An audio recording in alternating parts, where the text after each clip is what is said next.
तर यावर्षी आमच्या गावचा रामनवमी उत्सव आणि रामाचं दर्शन एवढं सुंदर आणि भन्नाट होईल असं मला अजिबात वाटलं नव्हतं. तर गाईज, मी आणि माझे पप्पा सकाळी सकाळी उठून बसने चाललो होतो रामनवमीच्या उत्सवासाठी आमच्या गावाला.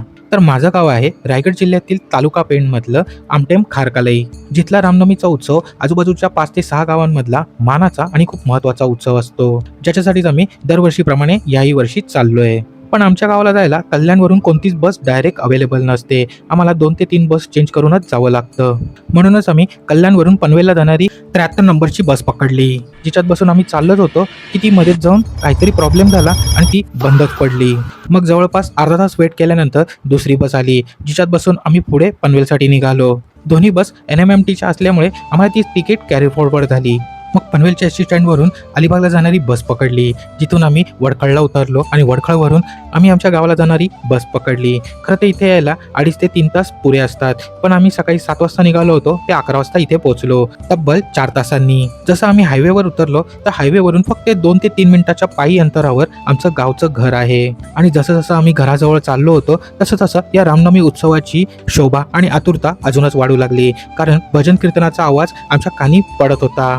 कारण बुवा कीर्तनाद्वारे गावकऱ्यांना श्रीरामाच्या जन्माबद्दल सांगत होते.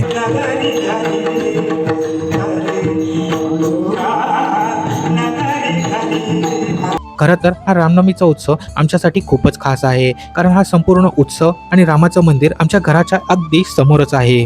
हे बघा, आमचं गावचं घर थोडंफार जुनं आहे पण खूप सुंदर आहे. घराच्या खिडकीतून रामाचं संपूर्ण मंदिर दिसतं आणि दारातून मंदिर प्लस हा संपूर्ण कार्यक्रम बघता येतो. जसे 12 वाजायला आले तसे कीर्तनकार बुवांनी सर्वांना राम जन्मोत्सवासाठी तयार केलं आणि 12च्या टोक्याला श्रीरामांचा जन्म झाला. तर सर्व महिलांनी मिळून बाळरामांना पाळण्यात झोका दिला. इकडे सर्व कीर्तनकार बुवांनी मिळून राम जन्मोत्सवानिमित्त हंडी फोडली.